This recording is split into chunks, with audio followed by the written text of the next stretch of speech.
Welcome to the Here Haas podcast. I'm your host, Ray Guan, and today we're joined by Nick Bellamy, a second-year full-time MBA student and president of the Berkeley Cannabis Industry Club. Welcome to the podcast, Nick. Thanks for having me, Ray. You are a fellow international student from the UK. Tell us about your upbringing in the United Kingdom, what brought you to the US, and how you ended up at Haas. Sure. So I grew up in the UK, as you said. I lived in a suburb of London and moved to London after I graduated from university. I worked for IBM in consulting for around a year and a half, and then was lucky enough to get a transfer to New York. So I continued working for IBM in consulting there, focused on financial services.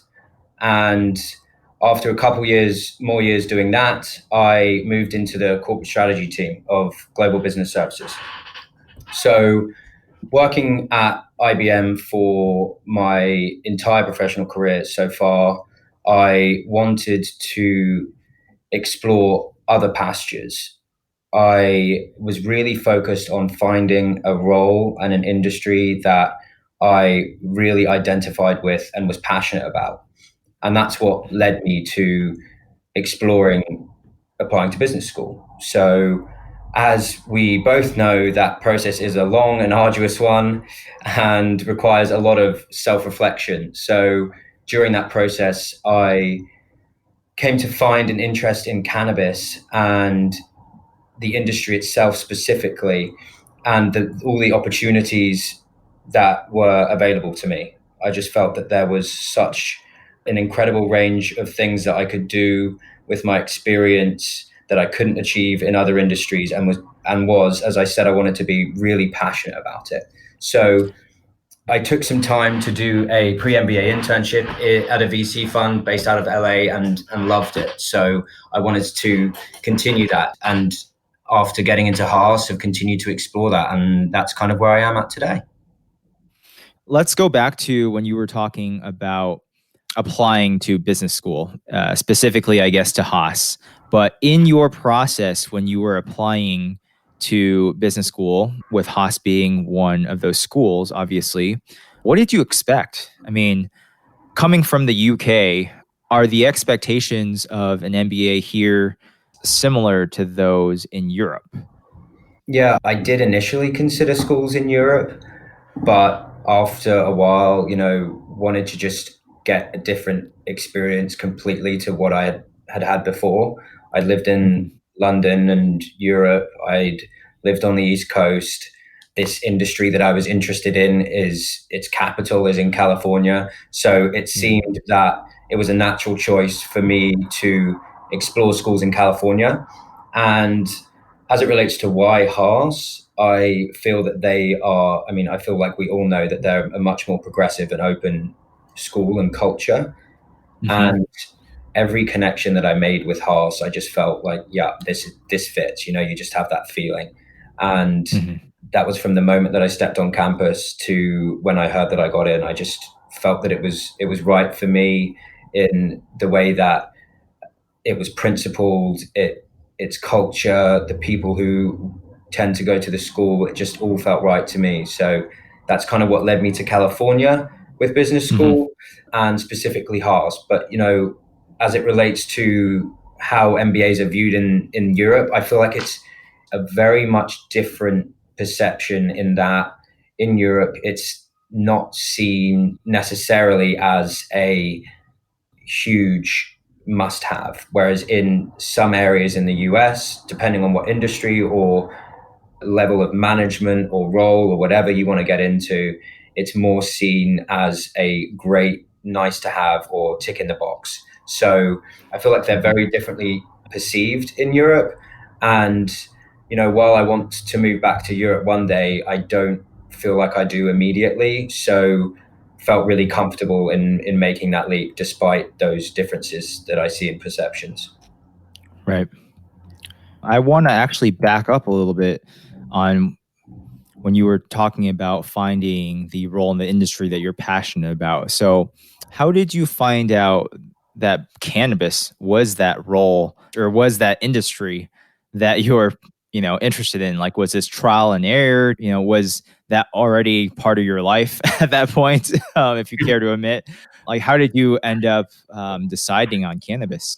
I'm always happy to care to admit that I use cannabis on a frequent basis, and that's part of the reason why I'm passionate about it. It's helped my life in so many ways, whether that be enabling me to relax after a hard day's work, or manage my learning difference, or sleep, or a lot of things. So, I've always been personally interested.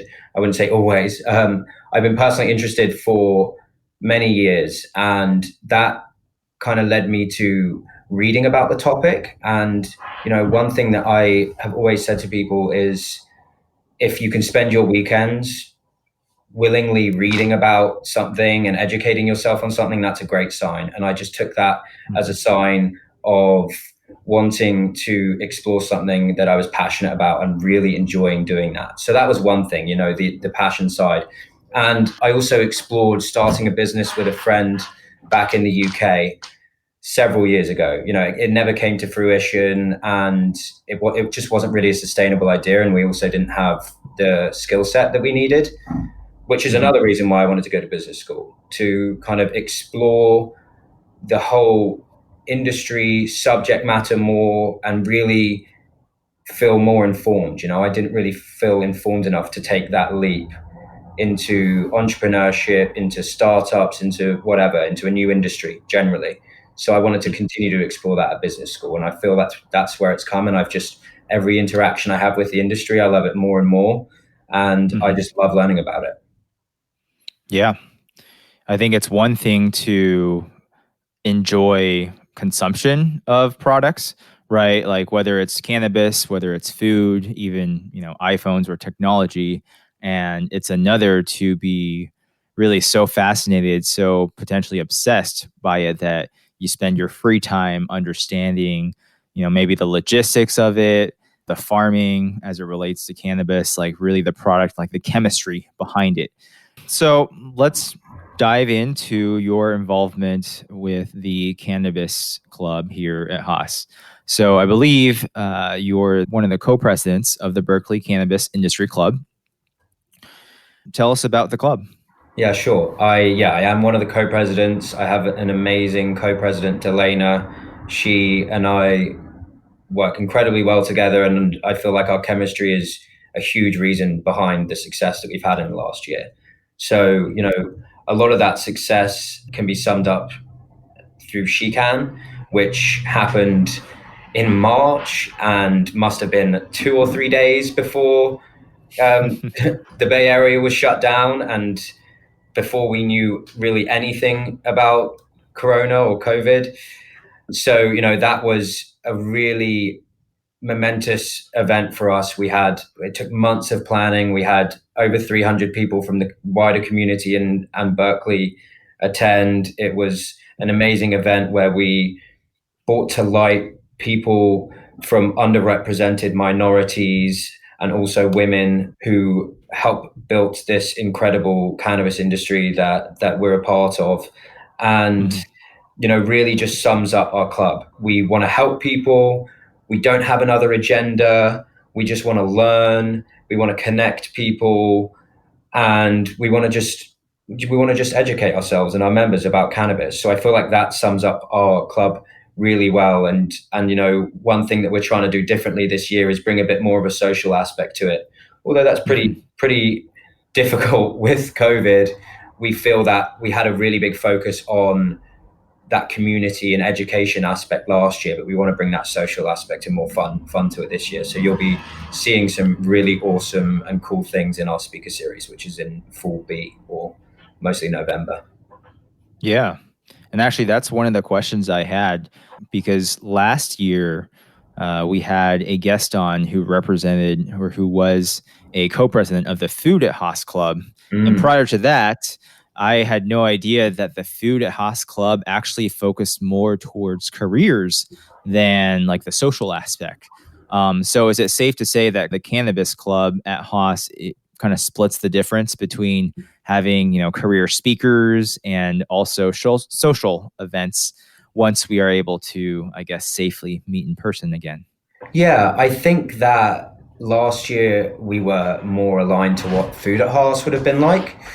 But like I say a lot to people, you have to appreciate that just like a lot of other things, cannabis is one of the reasons people are so interested in it is because it's fun, and people who consume it recreationally enjoy it and wants to share that enjoyment with people. So Mm-hmm. we really wanted to bring that aspect into it this year and feel like it's an important part of California culture, which we have a duty to highlight as a club, but also the school and just people's lives that they should feel free to express themselves in. Like part of us destigmatizing the cannabis conversation is being able to consume and enjoy cannabis together in a non-judgmental way. Mm-hmm. No, that's a great point that you highlight. And I think it ties back to, as you were saying, part of the reason why choosing Haas and choosing Berkeley. So then I guess I want to ask you, what are some roles that are popular career choices for students who want to enter the industry, and especially as it relates to MBA students? Yeah, that's a great question. So we actually just had our previous president start his own business. It's called Mave. Everyone who's listening should check it out. He's an incredible guy for head, and he's working on helping people with rheumatoid arthritis manage that pain, that chronic illness and that chronic pain. And he's doing an incredible job, and that just highlights exactly what our principles are. We're trying to help people and educate people about how they can help themselves. So that's one route. And a lot of people, because it's a new industry, feel like there are more entrepreneurial opportunities available. You don't. Mm-hmm. I could talk to you for a long time about whether that's actually the case, or whether there maybe is those perceived opportunities aren't really there when you dig down and deeper into the surface, because it's a very complex architecture of the industry that really exists. So that's one way which a lot of people get involved in. I myself have worked for a VC fund in an internship, for a branding company in a marketing internship, and another company based out of Berlin in the summer in operations and business development. So there's a wide range of roles, just like any industry that you can do, from investing to marketing to whatever. So anything that you can imagine. But what's so great about the cannabis industry is that because it's so new, and because there is still a stigma about it, it's crying out for people with real great talent. So you might be able to get a role in cannabis that you might not have been able to get in other industries. So you can do everything, and you can actually sometimes do more.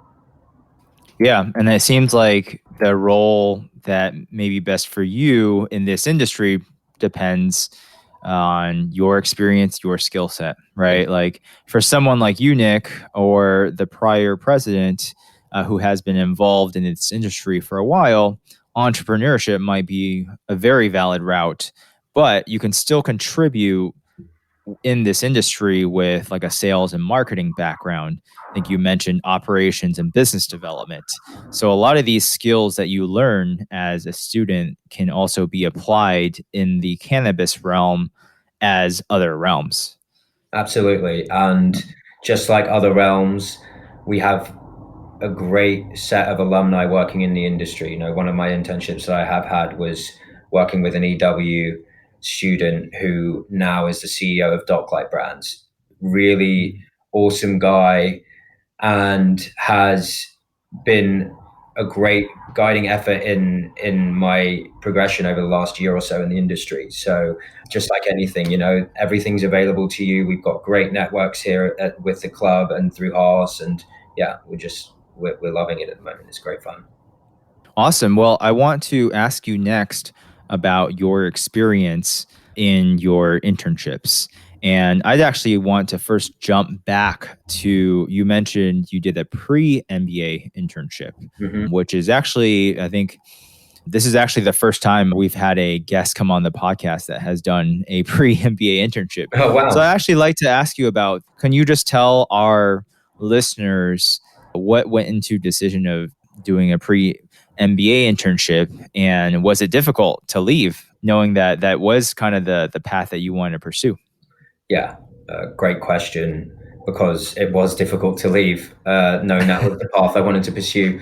And especially that role, I had such a great time with the people there and the team there and loved it. But I applied to business school with a story that I really believed in and lived and breathed and wanted to explore the industry. So that's what made me do the pre-MBA internship. I left my job, my full-time job at IBM, in around February, and wanted to go traveling for a bit, but also wanted to start figuring out what I wanted to do and didn't want to waste any time. So I got that internship, loved it. It was difficult to leave, but I stuck to my principles of trying to learn more about myself, about this industry, about what type of role I wanted to be at and what type of company I wanted to be at, and didn't think that, firstly, a few months internship was enough to decide that for me,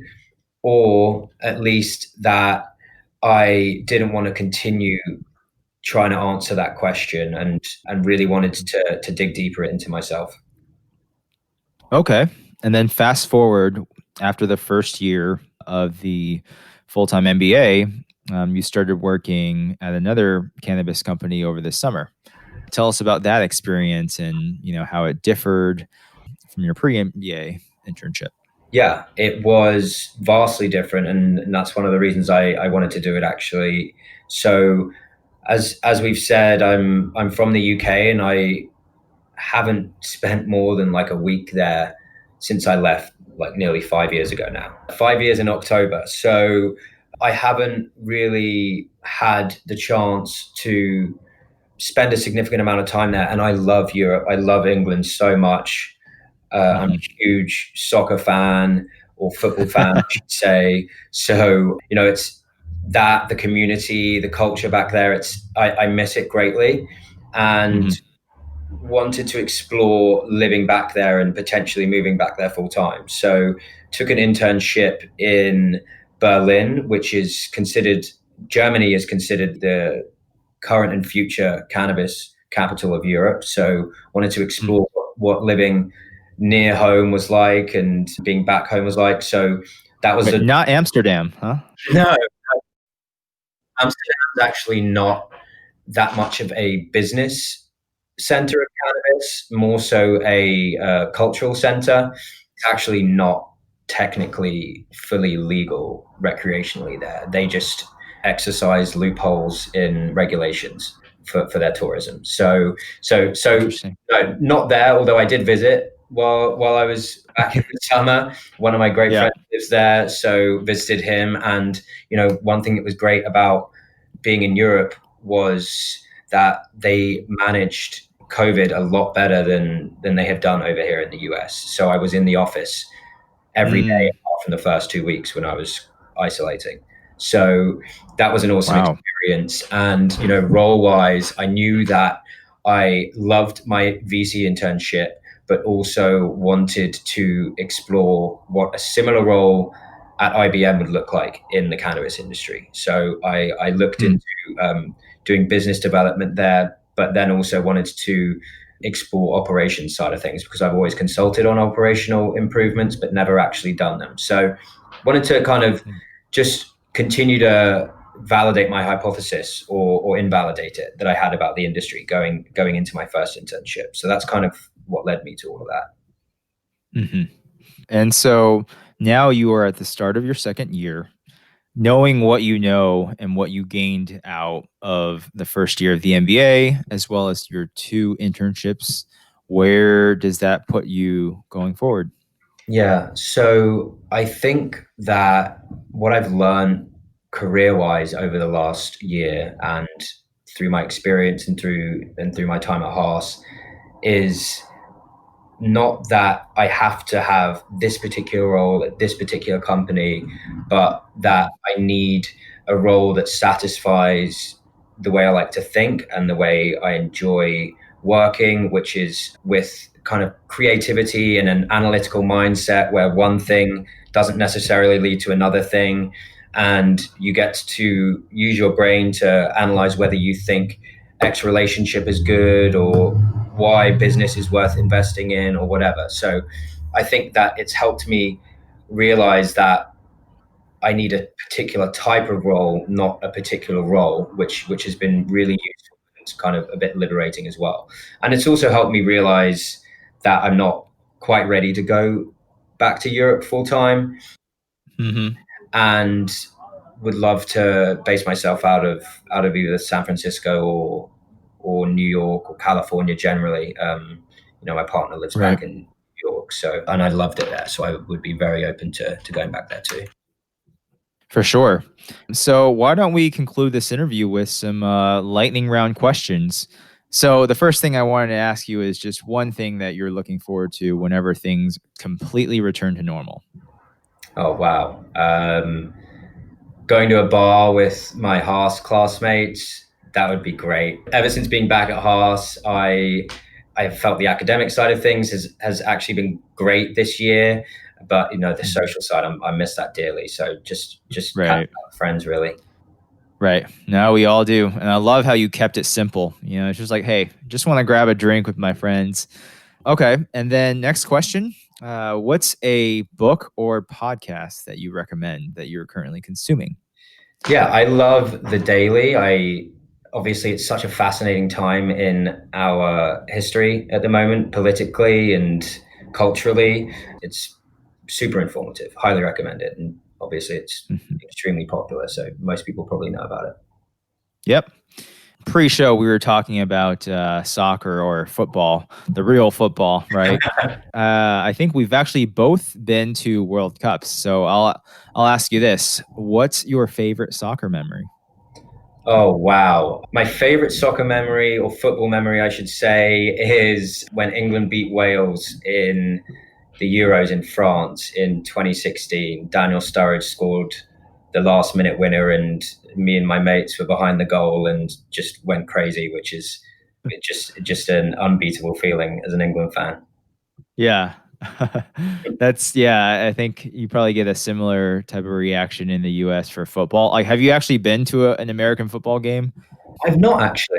It's always something that I've wanted to do, but then I get to doing it and it's 4 hours long and it doesn't really entice me. Right. It's all the advertisements, right? I mean, exactly. Although I did see that they recently started playing, maybe the last 10 years or so, a couple games in London every year. Right, which are very popular. Yeah. And I can't let you go without asking you, when I read on your LinkedIn profile that you're a certified scuba dive master. Tell us about that and how you got interested in getting certified. Yeah, sure. So I love to travel and have taken any opportunities where I've had breaks in work or school to do so for extended period of time. The first time I did that was after high school when I was 18, and I traveled to Thailand and ended up getting my dive master and just staying and teaching there for a bit in Koh Tao. So it was a really cool experience that I had, and something that I was so lucky to have when I was only 18. And it's just something that I'm fascinated with. I absolutely love diving. And it sounds like we can add another item to the bucket list of things to do after COVID, which is travel. Yeah, for sure. I've had it on my mind that I would reach 50 countries traveled before I was 30, and I'm pretty close. Yeah. But I'm on like 45 at the moment, and thought I would get there, but haven't been able to. So who knows? Maybe post COVID, I'll go a bit crazy. I guess I just want to wrap with this, Nick. You came from the UK to the US and are doing your MBA here. And so far, it seems like it's worked out quite well. What advice do you have for those that are potentially in your shoes? And I'm talking about prospective students from other countries outside the US. when they're considering applying to Haas or other top MBA schools? Yeah, I would say that a great piece of advice would be to not figure out what works for other people, but figure out what works for yourself. You know, so many people come to business school and then maybe don't realize that it's such a journey of self-reflection and exploration, and perhaps lose sight of that a bit. So I feel that just having a focus on knowing what you want to get out of it personally is massive, underrated. It may seem simple, but really underrated. You're totally right. Everyone comes here for a reason, and oftentimes those reasons are different. Some want to get involved in entrepreneurship. Some want to advance within their company, right? We have the four, I think, segments of advancers, pivoters, explorers, and entrepreneurship. And that's a great point to end on. I guess with that, is there anything else that we haven't covered that you wanted to be asked? No, not particularly. Just if anyone's interested in the club or wants to chat more about cannabis in general, business side, social side, let me know. And you can reach him at nick.bellamy@berkeley.edu. That's nick.bellamy@berkeley.edu. Thanks for tuning in to another episode of Here Haas. If you enjoyed the show, please tell a friend and fellow Haasie. And don't forget to leave us a rating and review. For more Haas podcasts, check out our interviews with alumni on One Haas and the One Haas Undergraduate Podcast. I'm Ray Guan, and we'll see you next time here at Haas.